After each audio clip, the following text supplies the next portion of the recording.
the silence between us. My wife asked, "Why are you ignoring me and not wanting me?" I smiled, softly, carefully, and said, "I know." But I didn't finish the sentence. Her name was Emily, and she stood in the doorway of our bedroom, arms folded, eyes tired in a way that sleep could never fix. The yellow light from the hallway traced her silhouette, the same woman I had fallen in love with 8 years ago, yet somehow a stranger now. I turned back to the window, pretending to adjust the curtains. Outside, the city hummed with life, cars passing, people laughing somewhere below, but inside our home, there was only a heavy, suffocating quiet. "I know you're tired," I finally added. She let out a short laugh, sharp and wounded. "That's not what I asked, Daniel." Her voice cracked on my name. I felt it then, the familiar ache in my chest, the one I carried every day like a secret illness. I had learned to live with it, but Emily hadn't. She was still fighting for answers, for closeness, for the man she married. "I don't ignore you," I said, too quickly. "You're imagining things." Emily walked closer, stopping just a step away from me. I could smell her perfume, lavender, the same one she wore on our first anniversary. That night, I couldn't keep my hands off her. Now, I struggled to even meet her eyes. "Then why don't you touch me anymore?" She whispered. "Why do you turn away when I come close? Why do you sleep at the edge of the bed like you're afraid of me?"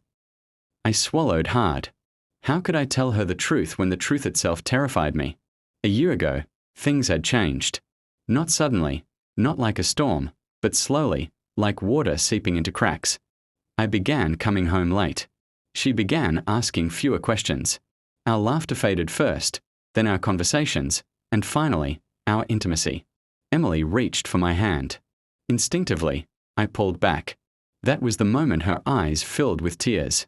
"There it is," she said quietly. "That's what hurts the most." I wanted to pull her into my arms, to tell her she was beautiful, desired, irreplaceable. But instead, I stood frozen, trapped behind the wall I had built to protect her. And myself. "I know," I repeated, my voice barely audible. She shook her head. "No, Daniel. You don't. If you did, you wouldn't be smiling like that, like you've already accepted losing me." Her words hit harder than any accusation, because the truth was, I had. Not because I stopped loving her, but because loving her meant hiding something that could destroy everything we were. As Emily walked out of the room, closing the door softly behind her, I finally let the smile fade, and alone in the silence, I whispered the rest of the sentence I never said aloud. "I know why I'm pushing you away, and I'm terrified of what will happen when you find out." The weight of what I didn't say. The bedroom door closed behind Emily, but the echo of it stayed with me long after the sound faded. I stood there, staring at the handle, half expecting it to turn again, half hoping it wouldn't. Silence had become my shield. If I didn't speak, I couldn't hurt her with the truth. I slept on the couch that night, not because she asked me to leave, but because I didn't trust myself beside her. The living room smelled faintly of old coffee and the lemon cleaner she used every Sunday morning. I lay awake, staring at the ceiling fan as it spun slow, lazy circles, each turn counting down to something I was no longer strong enough to stop. At 3 in the morning, my phone vibrated. "Emily, did I do something wrong?" I closed my eyes. That question had haunted our marriage for months. She blamed herself, her body, her words, her silence, when the fault was never hers. I typed, deleted, and typed again, my fingers trembling. "Me? No. Please sleep." The message felt cruel, even as I sent it. The next morning, Emily moved around the kitchen like a ghost. She made coffee for both of us out of habit, then paused, realizing I hadn't joined her at the table in weeks. She slid my mug across the counter anyway. "Daniel," she said without looking at me, "do you still love me?" I wanted to shout yes so loudly the walls would crack. Instead, I nodded. A weak, cowardly nod. "That's not an answer," she replied, finally meeting my eyes. Her voice was calm, but calm can be more dangerous than anger. Love doesn't disappear overnight. It fades when it's neglected. Her words landed deep because they were true, just not in the way she believed. After she left for work, I sat alone and stared at the framed photo on our shelf. It was from 5 years ago, taken on a beach in Oregon. Emily was laughing, hair wild from the wind, holding my arm like I was the safest place in the world. Back then, I felt invincible. Back then, I didn't know my body could betray me. The doctor's words replayed in my mind, as clear as the day he said them. It's not permanent, but it won't be quick either. I remembered nodding, pretending to be strong. Pretending. I wasn't watching my entire sense of manhood collapse into a sterile white office. I never told Emily. I convinced myself I was protecting her from disappointment, from frustration, from a husband who couldn't be what he used to be. But protection, I was learning, looks a lot like abandonment when you're on the other side of it. That evening, Emily came home late. Her eyes were red, as if she had cried in the car before stepping inside. She didn't ask where I'd slept. She didn't ask why I was distant. Instead, she said something that scared me more than anger ever could. "Maybe you don't want me," she said softly, "and maybe I need to accept that." As she walked past me, something inside my chest cracked, because the truth was, I wanted her more than ever. And the longer I stayed silent, the closer I came to losing. The things we avoid. Emily stopped trying after that. At first, I didn't notice. I was too busy convincing myself that the quiet was peaceful, that fewer questions meant fewer lies. But silence, when it stretches too long, doesn't become calm, it becomes hollow. She no longer waited up for me. Dinner sat in the refrigerator with a small sticky note that read, "Heat for 2 minutes." No heart, no smiley face, just instructions. Efficient, distant. One night, I found her asleep on the far side of the bed, fully clothed, a book resting open on her chest. The lamp beside her was still on. She must have fallen asleep pretending to read, pretending not to notice when I didn't come to bed on time. I turned off the light carefully. As I lay beside her, the urge to pull her close nearly overwhelmed me. I wanted to feel her warmth, to breathe in the familiar scent of her hair. But fear held me still. Fear of expectation. Fear of failure. Fear of seeing that moment of confusion in her eyes if my body refused to respond. So I stayed on my side, staring into the dark. The next morning, she asked if we could talk. We sat across from each other at the kitchen table like polite strangers. Her hands were wrapped around her mug, fingers tense. Mine rested flat on the wood, as if grounding me to reality. "I don't know how to reach you anymore," she said. "I feel like I'm married to someone who's already gone." "I'm still here," I replied. She smiled sadly. "That's the problem. You're here, but you won't let me in." Her words stripped me bare. I thought about telling her then, about the diagnosis, the pills I kept hidden in my desk drawer, the shame that burned through me every time I saw her undress. I imagined her reaction, the pity in her eyes, the careful kindness. Worse, I imagined disappointment she tried to hide. "I'm just stressed," I lied. "Work. Life. It'll pass." Emily nodded slowly, but something hardened behind her eyes. "Everything passes," she said. "Even patience." That night, I overheard her on the phone in the bathroom. I wasn't trying to listen, but her voice carried through the thin walls. "I don't know if he's in love with me anymore," she whispered, "or if he ever really was." Each word felt like a quiet blow. When she came out, she avoided my gaze. I wanted to stop her, to explain, to confess everything. But fear had become a habit, and habits are hard to break. Instead, I let her walk past me. Later, as I stood alone in the living room, I caught my reflection in the dark TV screen. I looked older, smaller, like a man disappearing from his own life. I finally understood the cruel irony. By hiding my weakness, I wasn't protecting my marriage. I was slowly teaching my wife how to live without me. And once she learned that, there might be no way back. Cracks in the foundation. The distance between us became visible to others before either of us said it out loud. At my sister Laura's birthday dinner, Emily sat beside me, smiling politely, answering questions, playing the role she had mastered too well. To anyone watching, we looked fine, a stable couple. 8 years married, no obvious fractures. But I noticed the small things. How she didn't rest her hand on my arm anymore. how she leaned away when I shifted closer. Laura raised her glass. "To Daniel and Emily," she said warmly. "Still making marriage look easy." Emily's smile faltered for half a second. I felt a familiar knot tighten in my chest. On the drive home, the radio played softly, some love song about desire and forever. Emily stared out the window, her reflection faint in the glass. "Do people ever ask you if you're happy?" She asked suddenly. "Yes," I replied. "And what do you say?" "That I am." She nodded, lips pressed together. "I tell them the same thing." The truth sat between us, heavy and unspoken. That night, she didn't come to bed at all. I woke at dawn and found her asleep on the couch. Wrapped in a blanket, her phone clutched in her hand like a lifeline. For a moment, panic surged through me. Was there someone else? But the thought collapsed under the weight of guilt. If she was drifting away, I had pushed her there. At work, I couldn't focus. Numbers blurred on the screen. Emails went unanswered. Around noon, my phone buzzed. "Emily, I made an appointment with a therapist." I stared at the message, my heart racing. "Me? For what?" The reply came after a long pause. "Emily, for us. Or maybe just for me. I need to understand why I'm not enough." My hand shook. She still thought this was about her. That evening, she told me she'd invited her mother to stay for a few days. "I just need some space," she said carefully. "Not from you exactly. Just from the silence." I wanted to beg her to stay, to tell her everything before her mother's.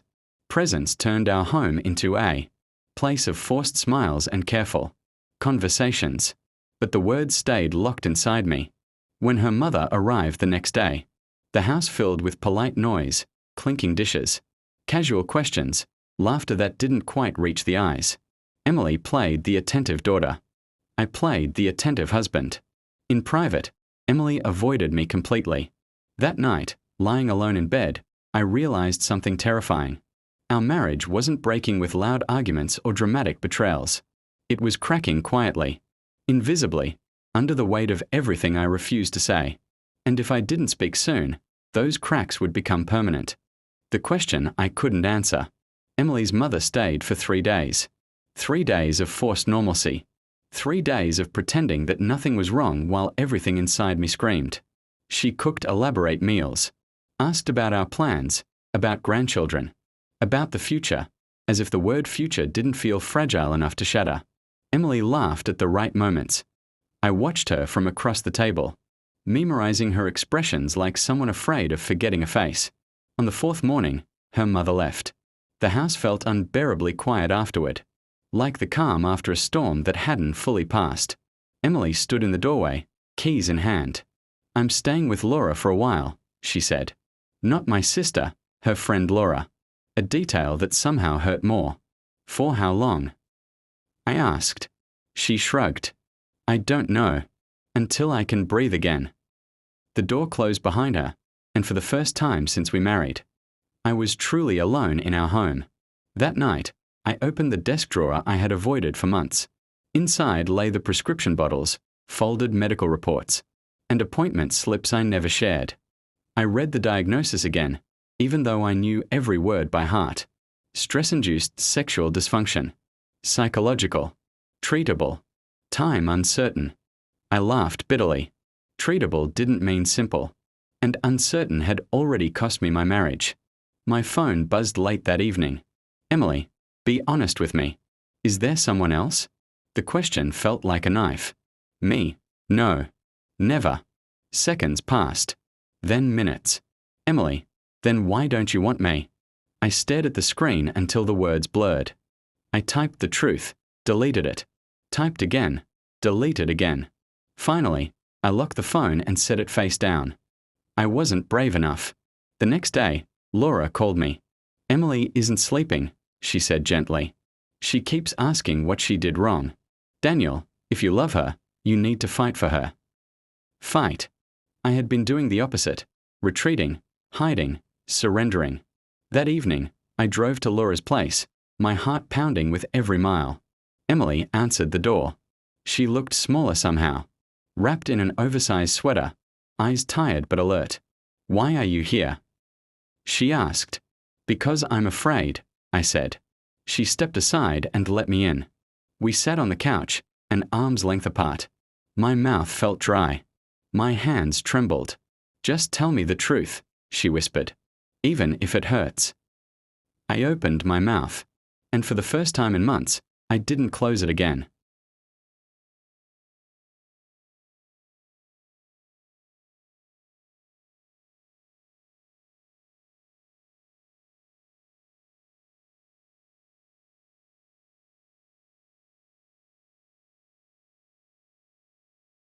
The truth between us. My voice shook as I began. I never stopped wanting you, I said. Not for a single day. Emily's eyes filled instantly, but she stayed silent, giving me space I hadn't earned.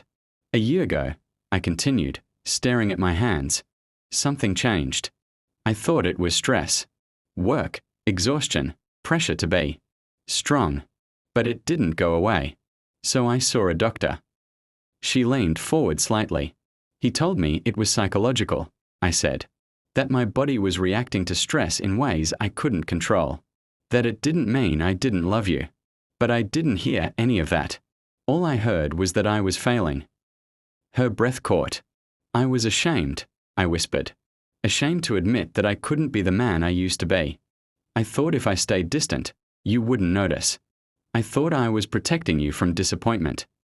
Emily covered her mouth, tears slipping down her cheeks. So every time I reached for you, she said softly, and you pulled away, it wasn't because you didn't want me. No, I said quickly. It was because I wanted you too much, and I was terrified of letting you down. Silence wrapped around us, not the cold silence we had lived in, but something fragile and raw. You let me believe I was unwanted, she said, her voice breaking. Do you know what that does to someone? I know, I said, and I will regret it for the rest of my life. She stood and walked to the window, pressing her forehead against the glass. I blamed my body, my face, my age, she said. I tried to fix myself for a problem that was never mine. The shame crushed me. I should have trusted you, I said. I should have let you in. Emily turned to face me. Marriage isn't about pretending to be whole, she said. It's about letting the other person see where you're broken. Her words hurt because they were true. Why now? She asked. Why tell me after everything nearly fell apart? Because losing you finally scared me more than telling the truth. She sat back down slowly, her hand hovering between us. After a moment, she placed it over mine. I don't need perfection, she said quietly. I need honesty. I nodded, tears I hadn't allowed myself in months finally spilling free. For the first time in a year, the wall between us cracked, and through it, light began to seep in. Learning to stay. The days after my confession felt strange, lighter but uncertain, like walking on ground that had just stopped shaking. Emily didn't come home right away. She said she needed time, not distance. There was a difference, and I clung to it. We started with conversations. Not arguments, not accusations, just slow, careful honesty. We met for coffee first, neutral ground. She wore a soft blue scarf, one I hadn't seen in months. I noticed how she still wrapped her hands around the mug the same way, thumbs tracing the rim when she was nervous. I keep replaying everything, she admitted. All the moments I felt rejected. I replay them too, I said, only from the other side. She nodded. I wish you'd trusted me sooner. So do I. We talked about the doctor, the therapy I had avoided, the pills. I was too afraid to take consistently because they felt like proof of failure. Emily listened without interrupting, her eyes steady, no pity in them, only concern. I want to go with you, she said suddenly. To the doctor. To therapy. To all of it. I hesitated. Letting her in meant staying vulnerable, even when things got uncomfortable. Okay, I said finally, but I can't promise it'll be easy. She gave a small, tired smile. Marriage never is. That night, she texted me before sleeping. Emily, I still want you. I'm just scared. I stared at the message for a long time. Me, I'm scared too. But I'm not running anymore. When she came home 2 days later, It wasn't dramatic. No tears at the doorway. No apologies spilling over. She simply placed her bag down and looked at me. "Hi," she said. "Hi," I replied. It felt like meeting again for the first time. We didn't rush into closeness. We sat on opposite ends of the couch, talking about small things, work, her mother, the weather. But when a long pause settled between us, neither of us panicked. Before going to bed, she stopped at the bedroom door. "You don't have to sleep on the edge anymore," she said gently. That night, I lay beside her, not touching, but not turning away either. Our hands rested inches apart, close enough to feel warmth. For the first time, silence didn't feel like rejection. It felt like patience. And for the first time in a long while, I believed we might survive, not by pretending nothing was wrong, but by choosing, every day, to stay. When healing isn't linear, progress didn't come like a sunrise. It came like weather, unpredictable, slow, sometimes disappointing. Some days felt hopeful. Emily would smile at me across the breakfast table, and my chest would loosen just a little. Other days, she would grow quiet again, lost in thoughts neither of us could fully control. Healing, we learned, didn't mean forgetting the pain. It meant learning how to carry it together. Our first therapy session was harder than I expected. Sitting in that small room, answering questions out loud, made everything feel real. When the therapist asked how my distance had affected Emily, I watched her struggle to find words. "I felt invisible," she said finally, like I was begging to be seen by the one person who promised never to look away. Her honesty burned, but it also grounded me. After the session, we sat in the car in silence. "I didn't know it hurt that much," I said. "You didn't ask," she replied, not cruelly, just truthfully. There were setbacks. One night, weeks later, I froze again. Fear crept in without warning, tightening my chest, pulling me back into old habits. I turned away instinctively. Emily noticed. She didn't cry. She didn't accuse. She simply said, "Talk to me." So I did. "I'm scared it'll happen again," I admitted. She took my face in her hands. "Then we'll face it again. Together." Something shifted then, not in my body, but in my mind. For the first time, failure didn't feel like the end. It felt like a step.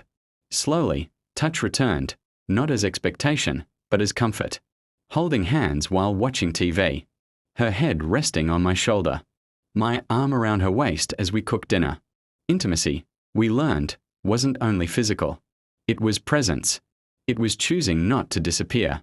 One evening, as we lay in bed talking about nothing important, Emily whispered, "I missed you, even when you were right beside me." "I missed me too," I admitted. She smiled softly and traced circles on my chest. There was no pressure in her touch, only warmth, only trust. And in that quiet moment, I realized something profound. The fear that once controlled me was losing its power, not because it vanished, but because I was no longer facing it alone.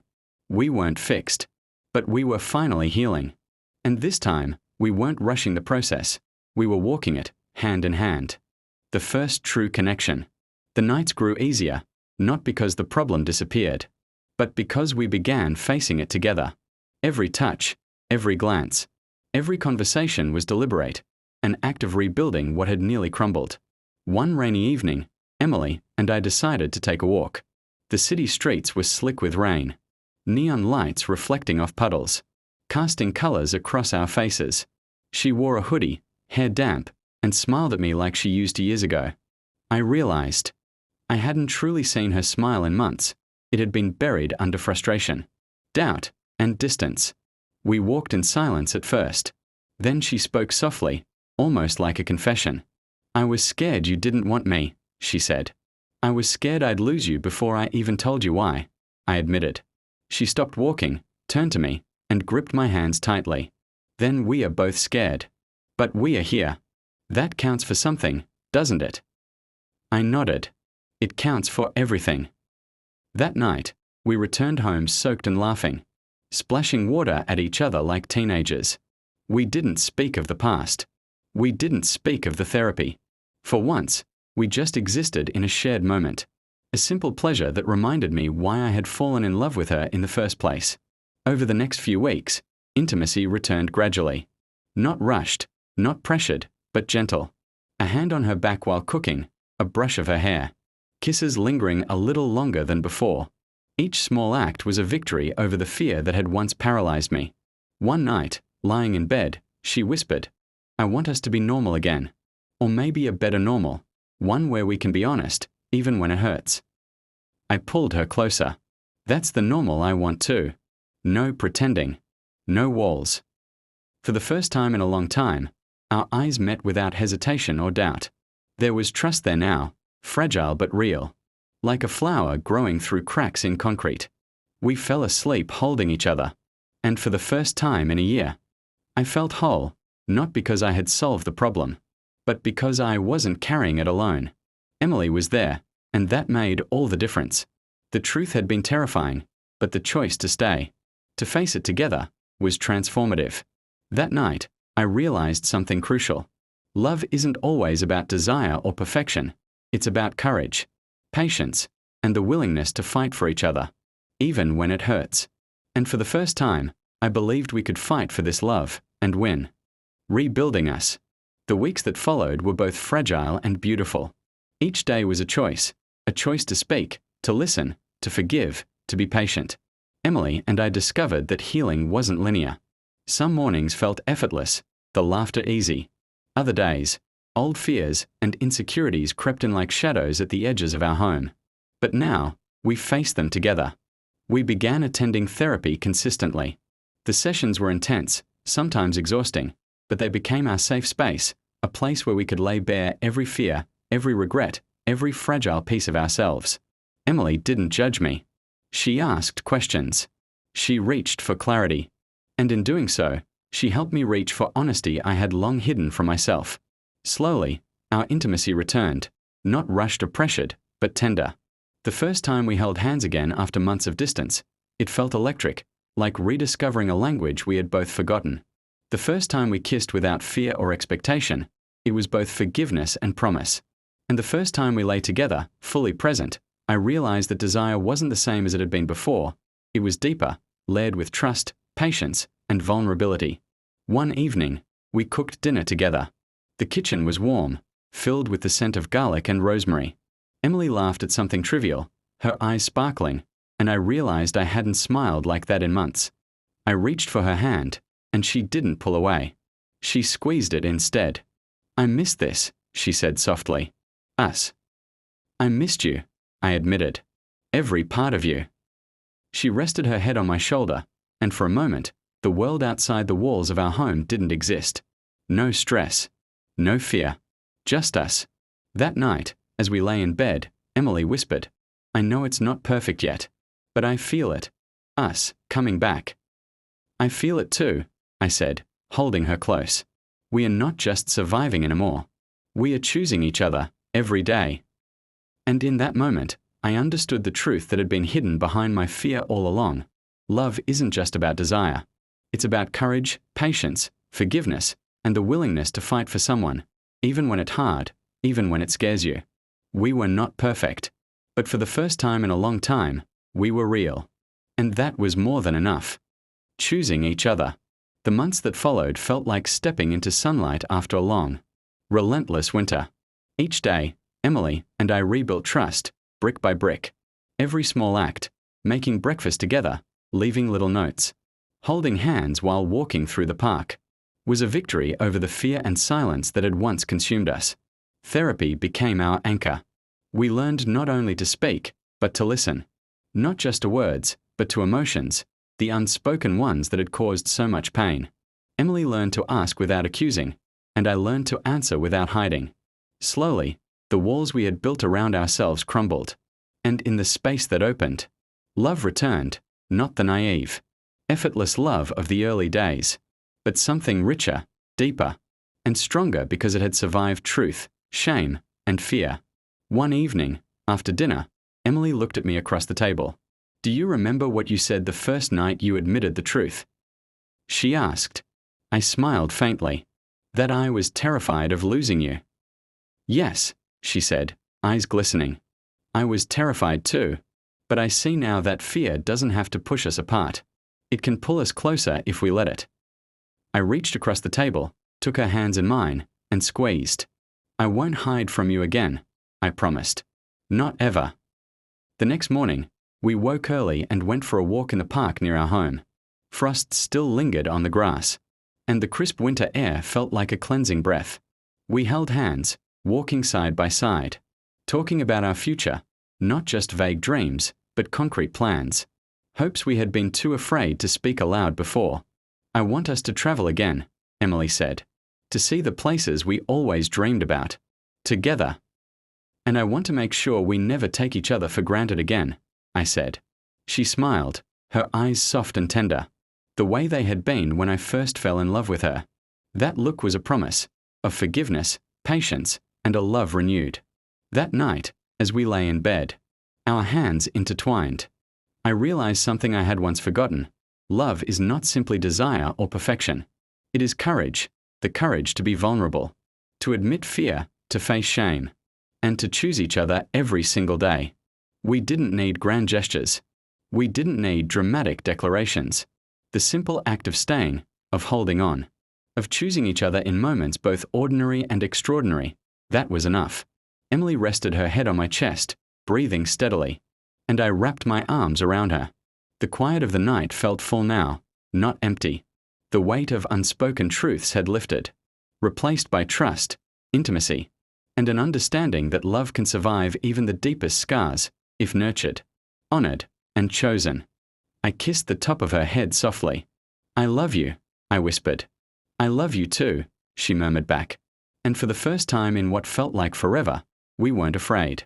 We had found our way back to each other, not perfect, not untouched by pain, but real, whole, and ready to face the